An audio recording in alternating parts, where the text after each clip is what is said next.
Good morning and welcome. It is 9 o'clock. It is the 4th day of October 2021, and I am your guide to all the tabletop role-playing game news, weather, and sports, the OGGM. It is a mostly sunny day here in Ventura, though there are rumors that we will be seeing some thunderstorms. Hopefully the rest of you will get some rain, because we all need it.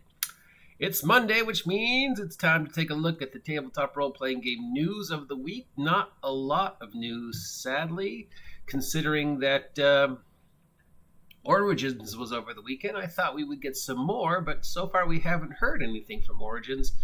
Maybe later on today or tomorrow we will have the breakdown of what happened in Origins, what was introduced, what we might have heard or not heard, if Wizards of the Coast said anything about the future of D&D or not. Remember, I am your number one source for all the news regarding the upcoming shenanigans of Wizards of the Coast and the changes to 5e. Listen to me, and not that other guy who vlogs while he's driving his car.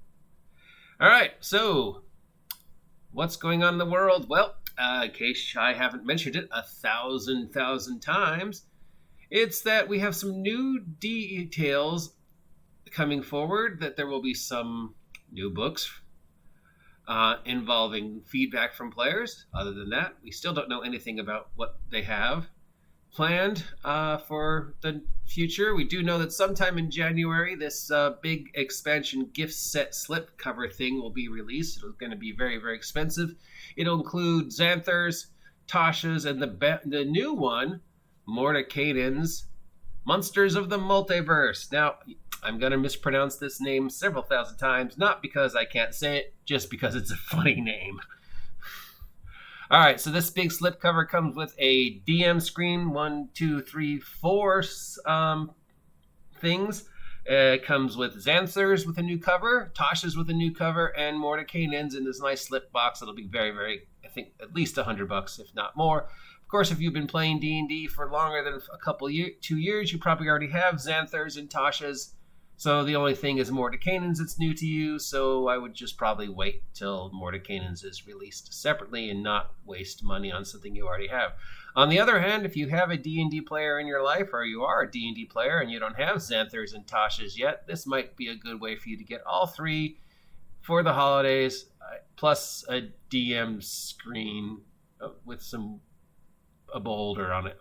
And remember, we are informing everybody to start their holiday shopping now. If you haven't yet, we have heard from several retailers and shipping companies that due to the delays of shipping because of the COVID nonsense, we don't know if things are going to be on the shelves by Christmas. In fact, I was in the market yesterday and a lot of the shelves empty. So a lot of markets and retailers are saying, start buying your turkeys and other Thanksgiving, Christmas stuff now because it might not be there.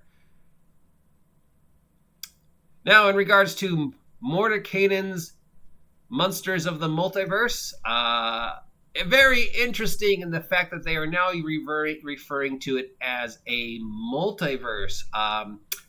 When the previous ad placements for this were made available to retailers like Amazon and Barnes & Noble and people who have Gamma memberships like myself, it was being tossed around. The name was going to be called Mordekainen's Guide to the Plains or Mordekainen's Guide to Planner Monsters.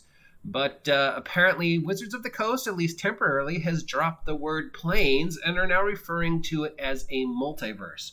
Also, it should be known that several of the new monsters coming out in this book and in Fizbins, at least for now, of course this may change, they are saying they're going to be system agnostic or world agnostic. I don't know what that means to them, because technically they only have one world and one system, and I'm not even sure what's going on, if anything, with the Forgotten Realms. Is the Forgotten Realms even still a thing? Most of these books coming forward don't seem to be placed in the Forgotten Realms. The magic books, of course, are placed on demi-planes, which I guess are now referred to as multiverses, or not, I don't know. I mean, Ravenloft is still a demi-plane, right? Or a demi-verse, since they're not using the plane word anymore. I think further proof that Wizards of the Coast has no idea what they're doing. Pocket Dimension, I guess, would be a good name for it since we're not using planes anymore. Pocket dimensions are a thing. But so far, nothing else that has been hinted at is Forgotten Realms centric. So I don't know what's going on with Ed Greenwood, Forgotten Realms, Wizards of the Coast, referring to it as a multiverse now and referring to all their monsters as system agnostic. Your guess is good as mine what they mean by that, and how long they're going to use the multiverse word as opposed to plain word. As again, when this was initially announced, it was going to be called Mordenkainen's Guide to Planar Monsters or Mordenkainen's Guide to the Planes, but they have changed the name to Mordenkainen Presents Monsters of the Multiverse. Probably they are trying to hitch their wagon to the whole multiverse thing, since that seems to be the word of the day, especially in regards to what's going on in Marvel. If you haven't seen Venom yet, spoilers, and Venom Let There Be Carnage, the post-credit scenes, which are receiving a lot of negative reactions and a lot of confusion, acknowledge that Venom now may be in the Marvel Prime universe with Spider-Man and the rest of the gang. We know that the upcoming Spider-Man movie is going to deal with multiple planes, multiverse. We know that the Doctor Strange movie is called Multiverse of Madness.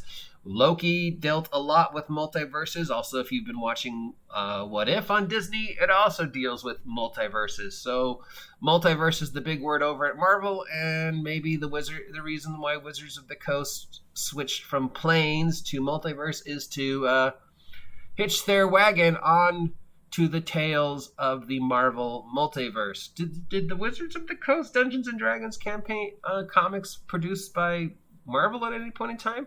I know another company has done them, but I mean, Star Wars has been done by Marvel, and we have seen Star Wars hinted at in the most recent adventure episode of What If last week. There was a flash of a Star Wars world when they were jumping planes, so we know that the Star Wars universe exists in the Marvel multiverse because Marvel has done Star Wars comics in the past and are still doing them. I don't know if they ever did D&D. I'd have to check, but all I can say is possibly Hasbro being purchased by Disney. Confirmed. Yes! Moving on to anything that is not related to Wizards of the Coast, because I just spent way too much time talking about it. The other company, Paizo, has released details on their offerings for this year's Free RPG Day. Free RPG Day is October 16th, 2021, so please make sure your local game store is supporting it. I can tell you that none of the ones in Ventura are, as far as I know. Seth's is not, because it's just too bloody expensive. We do have a hint of the adventure that is Pathfinder is doing. It's a Pathfinder 2nd Edition adventure called Threshold of Knowledge.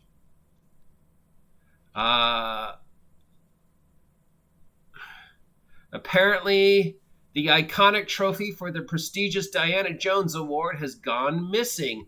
The 2019 winner, Alex Roberts, shipped the trophy to one of the 2020 honorees, Maurice Broaddus, Broaddus, last September, and the package never completed its trip from Canada to Indianapolis, and no tracking number was available. The trophy originated from the offices of TSR UK after the loss of the license to publish Indiana Jones, which required stock be destroyed. The last unsold copy partially survived with the Diana Jones from the title visible. The remnants were preserved in a four-sided pyramid made of acrylic on a wooden base. The Diana Jones Award Committee is exploring ideas for a replacement trophy. If anyone has knowledge of the trophy's current location, please contact the Diana Awards Committee. So there was a product called Indiana Jones role-playing game. They lost the right to publish it. They were told to destroy all the products. They couldn't sell them. I guess during the burning or whatever, this bits and pieces have survived, and you could see that there is a name Diana Jones somewhere in the product that survived. So they encased everything that survived and made a trophy out of it. This guy, the last winner, shipped it to one of the current winners and apparently got lost in shipping. So it could be lost, stolen, who knows. If anybody knows the current location of the Diana Jones Committee, please contact them and let them know. Time Magazine ran a feature this week covering the shipping crisis affecting the tabletop gaming industry. The story quotes multiple sources, including Maggie Clayton of Greater Than Games, who stated that full containers of games that have been sold via pre-order are sitting in China still since May, unable to ship. All the product is especially sold, but they can't get it to you. And they don't have the games yet. So, like I said, we don't know what's going on. There's stuff over there. It's coming over here. Maybe at some point in time. Right now, it's just stuck in the weirdness of shipping because of COVID. Yeah. So again, if you're expecting stuff to be on the shelves now and to be available for the holidays, get it now. Get it now. Know that there's going to be delays, or you might not get it at all. So also have backups. As I said, I was in the market yesterday, and the shelves are surprisingly empty. Humble Bumble is back, and they are still doing their Frog Games partnership with the Tomb of Lost Magic for 5th edition bundle. This bundle is an $18 bundle which features 31 digital titles, but if you pay the entire $38, you will also get a physical copy of the Book of Lost Spells, which are a bunch of unofficial 5e spells created by Frog God Games. I'm a huge fan of Frog God Games' older stuff, so yeah, if you need some new fun, unofficial 5e stuff for your games, you could do worse than spending $18 on a Humble Bumble and getting all these PDFs. But remember, as always, these rules are optional. They are not official 5e games. So before you go and buy these books and think, oh, I'm going to use this stuff in my game, make sure your DM is okay with it. The Warhammer 2021 bundle by Black Library is also still available, featuring 19 audiobooks for $18. These support various charities, including Hospices of the Northwest and the Every Library Institute.